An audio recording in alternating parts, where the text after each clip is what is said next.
Hello, കോഴി വളർത്തലിലേക്ക് എല്ലാവർക്കും സ്വാഗതം.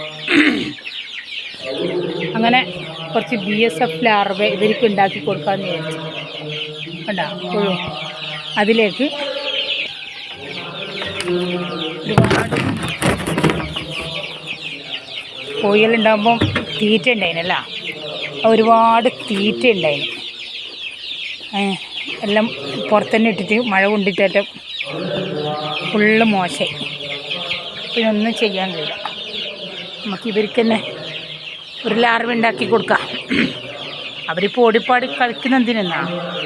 ഇതിലുണ്ടായ കുറച്ച് ലാർവ എടുത്തിട്ട് ഞാൻ കഴുകിയിട്ട് അതിലിട്ട് കൊടുത്തിട്ട് തിന്നിട്ടാണ് ഇങ്ങനെ ഓടിപ്പാടി കളിക്കുന്നത്. ഏറ്റവും നല്ല ഫുഡാണ് ഇവർക്കിത്. ഇത് കാണുന്നുണ്ടോയെന്നറിയില്ല, ഒരു ഈച്ച ഉണ്ടാ, ഈ ഈച്ചയാണ് ലാർവ ഉണ്ടാക്കുന്ന മുട്ടയിടൽ. ഇത് ഞാൻ ഉണ്ടാക്കാൻ വെച്ചിട്ട് തന്നത് കണ്ട, ഒരുപാട് ഇങ്ങനെ വരുന്നത് കണ്ട. സ്മെല്ലില്ല, പിന്നെ ഒന്നും പാടൊന്നും കോഴികളില്ലല്ലോ. അപ്പോൾ ഇവർക്ക് ഇതും തീറ്റയിലിട്ട് വെച്ചെനയിൽ പുഴുവായി. ഈ പുഴു അതിലേക്ക് തന്നെ ഇടും കണ്ട. ഇത് ഇഷ്ടമാതിരി ലാർവകളായി കൊടുക്കാനായിട്ടാ. ഞാൻ പിന്നെ ഒന്നിച്ചിട്ട് തന്നെ അടിയിലെല്ലാം വലിയ ലാർവകളായി. സ്മെല്ലില്ലാണ്ട് എനിക്ക് എടുക്കണം. ഇതാകുമ്പോൾ നമുക്ക് നല്ല അടിപൊളിയായിട്ട് എടുക്കുകയും ചെയ്യാം. തീറ്റ ആരുടെയും കൊണ്ടിച്ചാടാൻ കഴിയില്ല. കുറേയെല്ലാം വലുതായിട്ടാണ്. ഇതിലിപ്പോൾ ഇട്ടെടുത്താൽ കിണ്ണന്മാച്ചൊക്കെ തിന്ന് വരും. ഞാൻ പിന്നെ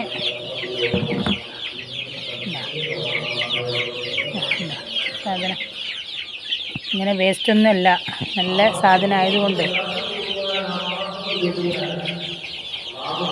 നല്ല സാധനം ആയതുകൊണ്ട് സ്മെല്ലോ കാര്യങ്ങളോ ഒന്നുമില്ല. മോശമായ തീറ്റ പിന്നെ എനിക്ക് കളയാനും കഴിയില്ല. കുഞ്ഞുങ്ങളാകുന്നത് കൊണ്ട് ഇതെല്ലാം ഇവരെ കുഞ്ഞുങ്ങളാകുന്നതാണ്. നോക്കാം, കുറച്ച് 10 ദിവസം കഴിയട്ടെ. മറ്റേ തീറ്റയും ഒന്ന് എൻ്റെ അവരെ മിശ്രിതമായിട്ട് എടുക്കാം. ഇൻഷാ അല്ലാഹ് എടുക്കുന്നത് ഞാൻ കാണിച്ചു തരാം കേട്ടോ. ഇൻഷാ അല്ലാഹ്. പിന്നെ മുമ്പെല്ലാണെങ്കിൽ ഇങ്ങനെ ഇട്ട് കൊടുത്താൽ ഇവർ തിന്നും. കുറച്ച് വലിയ കോഴികളാണെങ്കിൽ. പിന്നെ ചെറുതല്ലേ, വെറുതെ എന്തെങ്കിലും പണി പാളുണ്ടാന്ന് വിചാരിച്ചിട്ട് ഞാൻ കൊടുക്കാണ്ടിരിക്കുന്നത്.